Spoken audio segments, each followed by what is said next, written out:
Aam Aadmi Party was not committal on whether party boss and Delhi CM Arvind Kejriwal would appear before the Enforcement Directorate on Wednesday to record his statement in a case of alleged money laundering related to the excise case for which the party is being investigated. Asked by reporters, party sources said they were examining legal options and would act as per the law.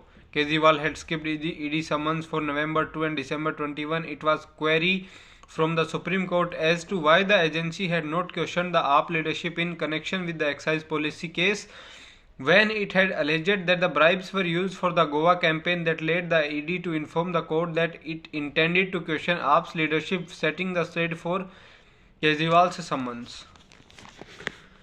The Supreme Court Tuesday stayed the operation of January 22 Office Memorandum of the Ministry of Environment, Forest and Climate Change allowing ex post facto environment clearance to projects that allegedly had a grave impact on the ecology. These were availed of mainly by mining leaseholders.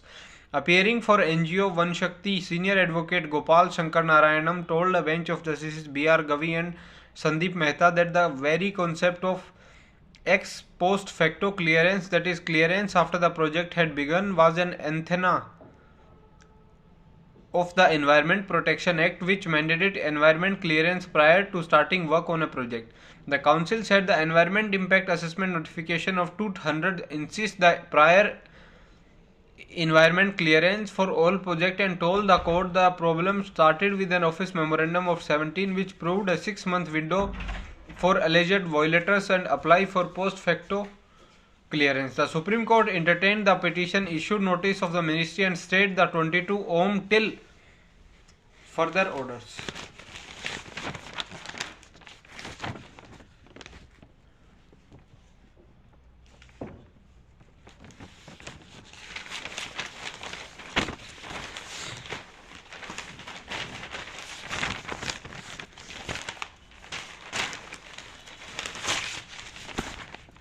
Tuesday was meteorological a cold day on Lodhi Road according to IMD, making it the first such day of the season in Delhi. Why India Meteorological Department declared a cold day lies in definition. When the minimum temperature is below 10 degrees Celsius and the maximum temperature is lower than the normal by 4.5 degrees or more, it is a cold day.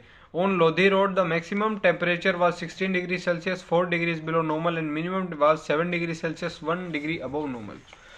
The uncertainty surrounding Chief Minister Arvind Kejriwal's response to the Enforcement Directorate's January 3 summons deepened on Tuesday, with the Aam Aadmi Party asserting that its national convener will act as per the law.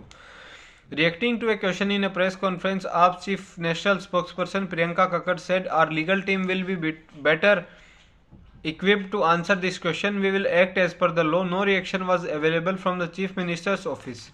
When he was away on a Vipassana meditation course in Anandgarh village of Punjab's Hoshiarpur district in the last week of December, Kejriwal was served the summons to appear before ED in a case related to the alleged money laundering charges linked to the now withdrawn excise policy of 21-22.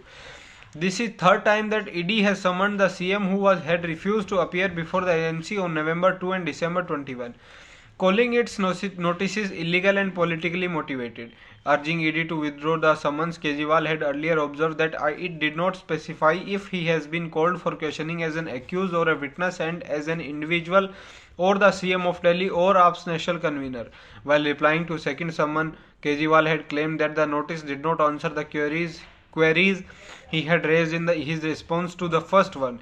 On both occasions, the Chief Minister had replied the summons in the morning of the day he was supposed to appear before ED. AAP sources said the Chief Minister had several rounds of meetings with his legal team and close aides on Tuesday. Another source said a couple of prominent lawyers were also seen going to the CM's civil line residence during the day. A party functionary pointed out that there were examples when political leaders were sent 6-7 summons by ED, but they skipped each of them. We will know the exact course of action. Our leader is going to take only on January 3, said a functionary. If he does not go to ED headquarters on Wednesday, a detailed letter with the reasons will be sent, he added. Delhi High Court recently appreciated the Municipal Corporation of Delhi and Delhi Police for his efforts in reclaiming 2 public parks near Jama Masjid. After the MCD Council informed the court that the civic body had taken the possession of both North and South Parks on December 12, the division bench of acting Chief Justice Manmohan and Justice Mini Pushkarna said this court appreciates the alacrity with which the officers of Municipal Corporation of Delhi and Delhi Police have taken repossession of North and South Parks bounding Jama Masjid. The court was hearing a petition filed by Mohammad Arsalan, an old Delhi resident, about the parks which were originally managed by MCD. In November, it had told MCD that a statutory authority could not lose possession of public parks. In December, the civic body was asked to file a status report at least a week before the next hearing on April 10. MCD has said the Shahi Imam or the Jama Masjid authorities were allegedly in illegal possession of the parks and had locked them, prompting the court to direct it to take appropriate steps to take possession of the parks. In 22, the court has disposed of plea while directing the authorities to consider Arsalan's representation. However, he moved court again, alleging that despite positive assurance, no step had been taken. On December 21-23, the court was also informed that a part of Urdu Park adjacent to Meena Bazar near Jama Masjid has been taken over the Delhi Urban Shelter Improvement Board for setting up a night shelter. The court has directed officials to write to DUSIB to vacate the green cover as expeditiously as possible, preferably within 4 months.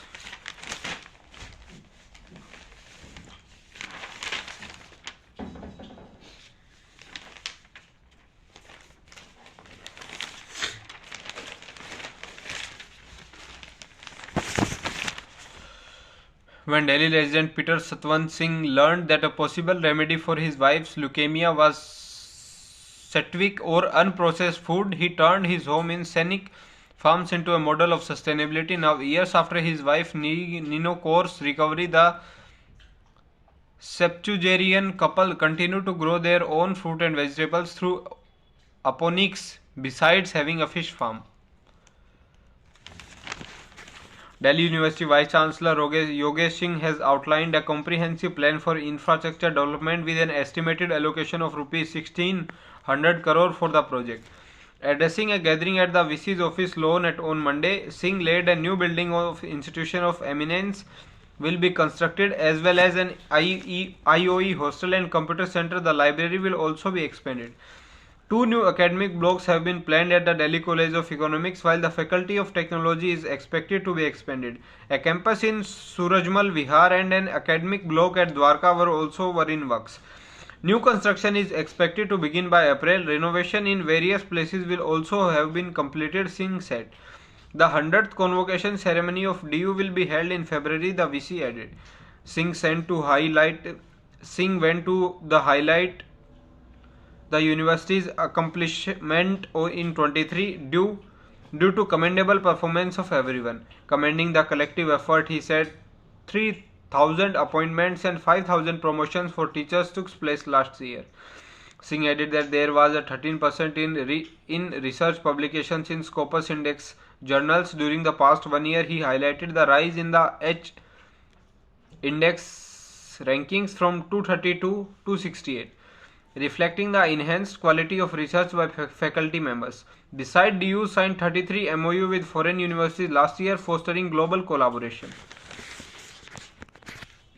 Singh said the university secured the top position in India and 220th globally in the QS World University Rankings, Sustainability 24 showcasing an improvement from the previous year. He stressed the university was committed to further enhance its national and international rankings and aspired to secure a position among India's top 10 universities in the National Institutional Ranking Framework and the top 400 global institutions.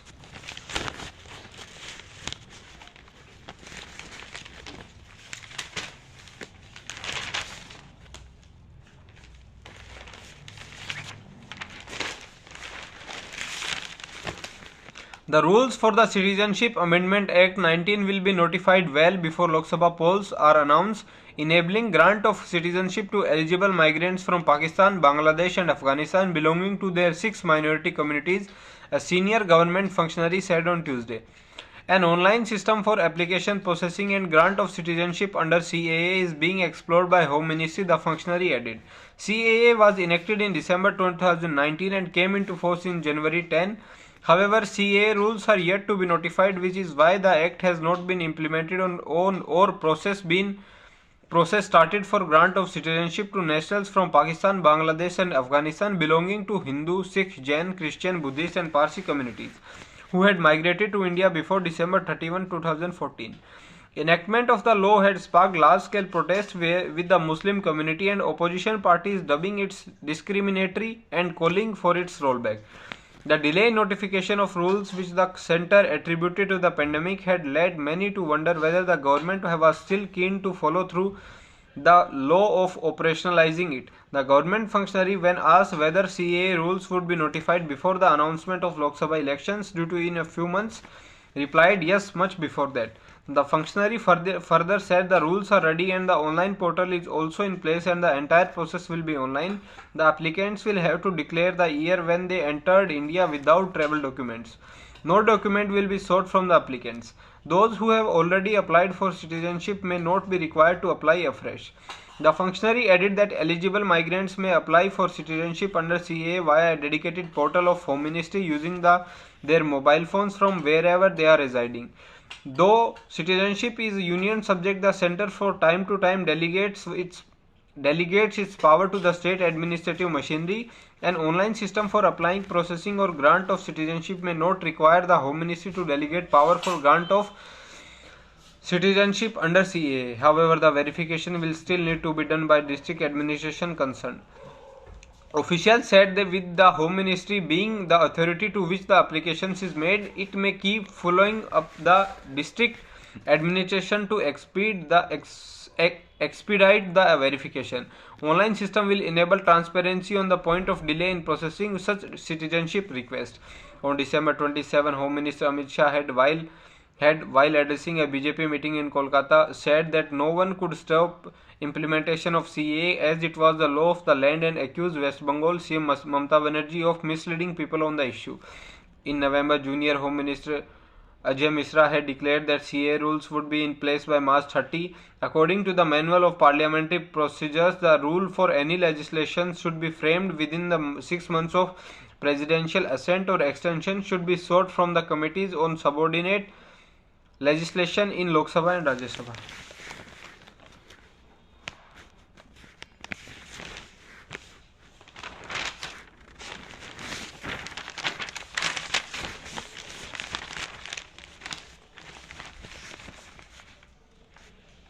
As Bihar government has started taking a policy decisions like enhancing reservation for OBCs on the basis of findings of its caste survey, Supreme Court on Tuesday said the state should make the data public to allow people to challenge a particular inference reached by the state and express reservation in passing an interim order to restrain the government. A bench of Justices Sanjeev Khanna and Dipankar Datta said the main concern was about the extent to which the breakup of data collected by the government could be put in the public domain so that it did not lead to violation of the right to privacy of citizens. Advocate Raju Ramchandran, appearing for petitioners challenging the validity of the survey, sought an interim order stressing the state was moving fast to take decisions based on the survey findings. We wish to urge for interim relief once we place the census report on record. The urgency is that the report is being implemented and reservation has been increased. Since things are moving space, we would like to urge for interim relief, Ramchandran said. Supreme Court suggested the petitioner file a fresh plea against the policy decisions taken by the state on the basis of the survey but accepted the request for early listing of the matter and posted it to January 29. The petitioner assured the court that they would file a translated copy of the caste survey report before the next hearing. What we are more concerned about that the survey report is the breakup of data is not normally made available to the public, which leads to a lot of problems. The question is what extent can the government withhold the breakup of the data, the bench said. Advocate Shyam Diwan, appearing for the state, told the bench that Bihar government has already placed the data in public domain. In October, Supreme Court had turned down a plea to restrain Bihar government from taking decisions on the basis of caste survey and said preventing a government from taking a policy decisions would be wrong. On August 1, Patna High Court has dismissed a bench of PIL challenging the validity of the caste survey, saying the state's initiative was perfectly valid and legally competent, and paved the way of stalled exercise to resume after almost 3 months. The data collected exercise was completed within days of High Court's verdict. Justice cannot be forsaken on the altar of technicalities, Supreme Court said on Tuesday while holding that trivial omissions or error like genuine fault in mentioning date of birth should not be ground to deny a job to a successful candidate, and came to a rescue of a village boy from Bihar who was denied the job of police constable for his mistake in the date of birth. A bench of Justices G.K. Maheshwari and K.V. Vishwanathan directed the state to appoint him as police constable almost 6 years after he qualified in the written examination and passed the physical fitness test. Noting that the petitioner came from a village background who took the help of an internet cafe owner in a nearby town to fill up the online form in which a mistake was committed by mentioning his date of birth as December 8 while his real DOB was December 18. The bench said it was trivial fault and he could not be punished for it. Justice Viswanathan said though technology is a greater enabler, there is at the same time a digital divide and justice cannot be forsaken on the altar of technicalities. It granted relief to the petitioner who had to fight a legal battle for 6 years to make his dream come true to become a police personnel and quashed the order of Patna High Court which upheld the government decisions to disqualify him.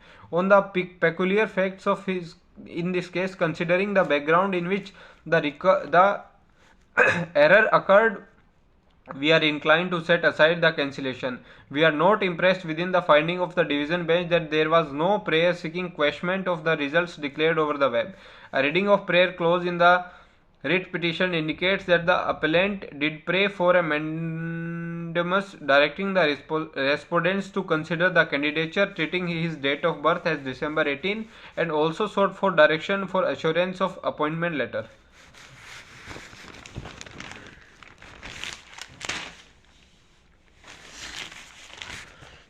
Advocate Jay Anand, whose cash for questions complaint against Mahua Moitra led to expulsion from Lok Sabha, has accused the Trinamool Congress leader of carrying out illegally surveillance on her ex-boyfriend with help of senior cops in West Bengal. In a complaint filed with the CBI and the Home Ministry, the Supreme Court lawyer alleged that Moitra has illegally obtained call detail records of her ex-boyfriend after getting suspicious that he was having an affair with a German woman, a senior functionary of a social media giant. I was shocked to learn that Moitra, with the assistance of senior Bengal police officers, has the entire CDR history of her boyfriend, in which she had precise information about the individuals who had been in contact with her ex-boyfriend, as also the precise physical location of phone for hours of the day, he said in his complaint while attaching screenshot of some chats as a purported CDR list.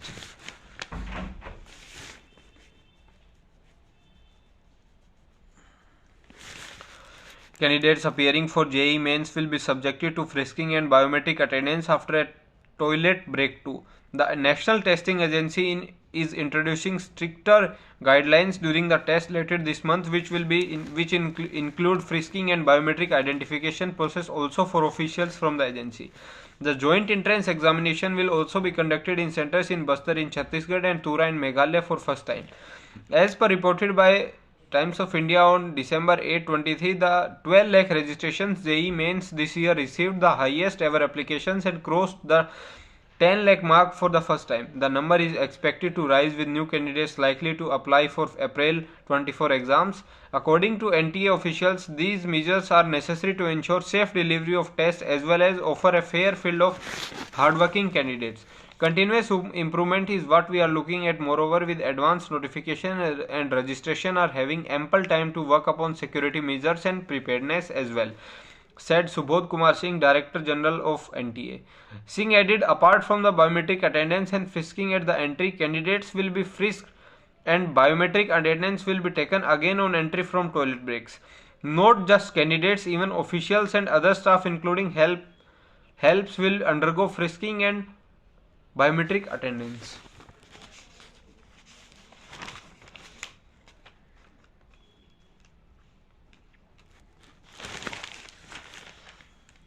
The Himachal Pradesh government appointed DGP Sanjay Kundu as the principal secretary on Tuesday. This was in response to the Himachal Pradesh High Court's order of the state government on December 26 to promptly reassign DGP Kundu and Kangra SP Salini Agnihotri to alternative positions where they cannot potentially influence the ongoing investigations into complaints filed by a Palampur-based businessman. Simultaneously, Satwant Atwal Trivedi, a 96 batch IAS officer and ADGP, has been assigned the additional charge of DGP until further orders.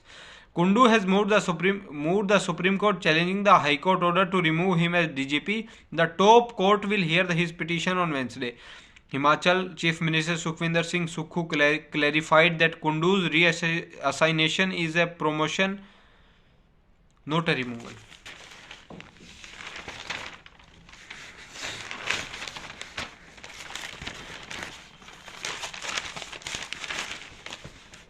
Foreign Minister S. Jaishankar reiterated on Tuesday that India's core issue with Canada was the space given to Khalistani forces in Canadian politics, allowing them to indulge in activities that damage the relationships with India. The issue at heart is the fact that in Canadian politics, these Khalistani forces have been given a lot of space, have been allowed to indulge damaging of the relationship, clearly not in India's interest and not in Canada's interest either. But unfortunately, there is a state of their politics, Jaishankar said on an interview to ANI. He also clarified that the G20 summit in New Delhi and no relations to Khalistani issued in Canada. The Khalistan issue is not new. The Khalistan issue has existed for years. I can explain my government, my PM and my book. It's not for me to speculate on other prime ministers, he added. 7 months after taking charge, Central Railway's Chief Public Relations Officer Shivraj Manaspure was unexpectedly transferred on December 29, allegedly without being given a reason for it or being told where his new posting is. He had last month, in response to an RTI plea, disclosed the cost of 3D selfie booths featuring PM Modi at stations. Manspure has been replaced by Swapnil Nila. Sources said Manaspure had been awarded by Railway Minister Ashwani Vaishnav 2 weeks prior to being shunted out for efforts made to increase earnings, tackle ticketless travel and theft during his stint as Senior Divisional Commercial Manager. Railway has installed PM selfie booths at many stations. Ajay Bose, a social activist from Amravati, has filed an RTI plea with 5 zones, CR, Western, Southern, Northern and Northern Western Railway, seeking information on the amount spent on erecting these booths. He received replies from Railway Division on 187 booths, of which over 100 are in Northern Railway jurisdiction.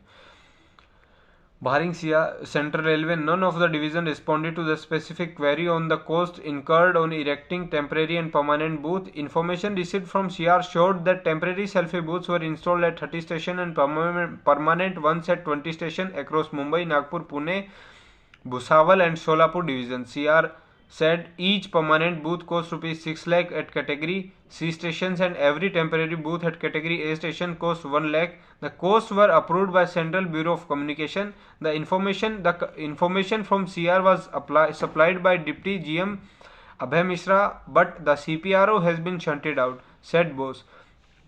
Nila denied that Mansupure's transfer was linked to the RTI's reply. Officials refused to comment, terming it a top-level decision.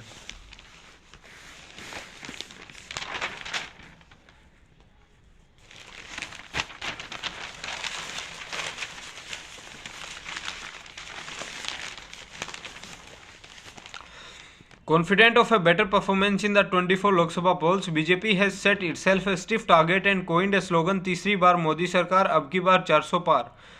In 19 elections, BJP secured 303 seats on its own and along with its NDA allies had 353 seats. In the 14 polls, BJP won 282 seats and the NDA had 336. A party functionary said the slogan was finalized in a meeting on Tuesday chaired by party president JP Nadda and attended by senior party members including Union Minister Bhupendra Yadav and Ashwini Vaishnav. Assam CM Hemant Biswa Sharma and General Secretaries Tarun Chugh and Sunil Bansal. In addition to the slogan, the meeting, which went for more than 2 hours, focused on organizational strategies. The party also decided on conveners and co-conveners at the Assembly and Lok Sabha levels. Further intensifying its campaign efforts, the party announced that tours by prominent leaders including PM Modi, Home Minister Amit Shah, Defence Minister Rajnath Singh and Nadda in Lok Sabha clusters would begin shortly. Around 150 party functionaries attended the meeting, underlining BJP's concerted effort to not only retain office but also to significantly expand its parliamentary strength.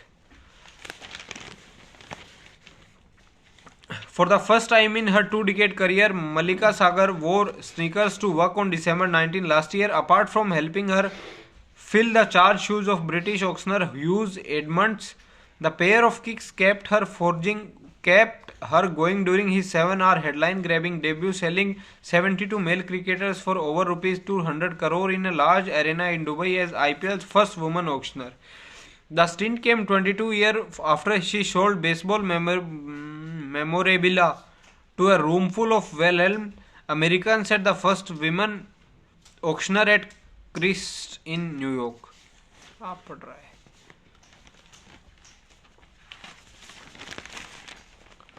A thick layer of snow covers peaks near Gulmarg on Tuesday. Kashmir Valley continued to reel under severe cold conditions with temperature plunging to -5 degrees Celsius in Srinagar and -6 degrees in Pahalgam on Monday night. Gulmarg felt the chills of -4 degrees Celsius. J&K's winter capital Jammu recorded a minimum of 7 degrees at Met officials said on Tuesday. Tamil Nadu has received 2.5 times more central funds in the past decade from the BJP government than during the 10 years preceding 24 when UPA was in office, PM Modi said on Tuesday while inaugurating the new integrated terminal building at Trichy International Airport. The PM, in the presence of CM M.K. Stalin and Civil Aviation Minister Jyotiraditya Scindia, inaugurated the dedicated several development projects worth rupees 20,000 crore during the event. Highlighting the financial allocations, Modi said that during the decade before 2014, state received rupees 30 lakh crore, while in the past 10 years they were allowed rupees 120 lakh crore. His assertion comes amid the continuous complaints from DMK government led by Stalin about inadequate fund for flood relief. Continuing the comparison, Modi said the BJP government spent more than 3 times on national highway construction in Tamil Nadu and 2.5 times more than the railway in the state. Lakhs of families in the state are getting free ration, medical treatment and facilities like pakka houses, toilets and piped water, he said. Modi underscored his significance of Tamil Nadu to the central government, revealing that 40 union ministers have toured the state over 400 times in the past year alone. Addressing the recent floods in Chennai and the southern district, he conveyed condolences and assured the centre's support. We are providing all possible help to the state government. At a separate event at University 38th convocation in Trichy, Modi commended Indian University for gaining global recognition and highlighted their role in India's economic growth. India is setting records in economic growth as the fastest growing major economy. At the same time, our university is also entering global ranking in record number, he said. Encouraging graduates to contribute to society, he envisioned developed India by 2047 and drew parallels between ancient Tamil Sangams and contemporary convocation, noting the historic significance of places like Madurai and Kanchipuram as center for learning. Society as a whole, including the protest of poor, played a role in bringing you to this important day, he said. Every graduate here can help contribute to creating a developed India by 47, he said. CM Stalin thanked Modi for the new terminal and presented additional requests including the elevation of Madurai airport to an international airport and the introduction of flight services to Penang and Tokyo from Chennai. Union Minister Scindia projected India to secure the third position in civil aviation within the next 5 years, attributing it to the centre's concerted efforts.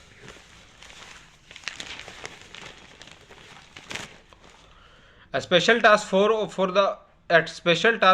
of the UP police will be fully in charge of security of the Ram Temple complex coming up to Ayodhya, taking over from CRPF, and has been protecting the site on the direction of the Supreme Court.